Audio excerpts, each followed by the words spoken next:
and that they'd passed on my details to Victim Services, and they'd offer me some victim like help to sort of go forward, which I felt like I didn't need, to be honest, but I took them up on it because I thought, I don't know how I'm going to feel next week or the next day or whatever. So I said, I sort of begrudgingly said, yes please, I'll take it.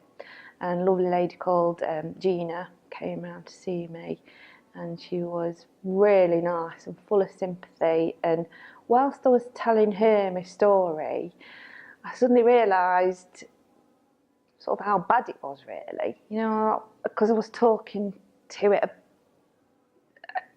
somebody else about it as if I was talking about somebody else. Now, if I'd heard that happening to somebody else, I'd be horrified. But I was thinking, oh, it's all right, because it had happened to me, and it really isn't. You know, when you're disabled, you've got enough difficulties to face in daily life without having people pick on you just because of that. You know, you just don't need it. There's enough to get, you know, curbs are bad enough, you know.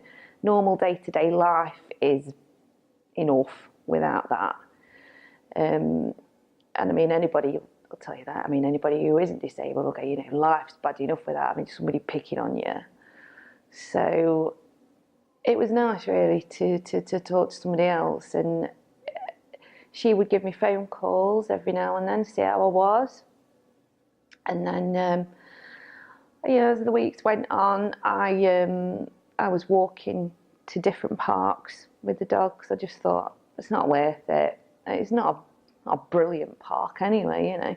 So I was going up to another little park, a little bit further away, but do me good, I suppose.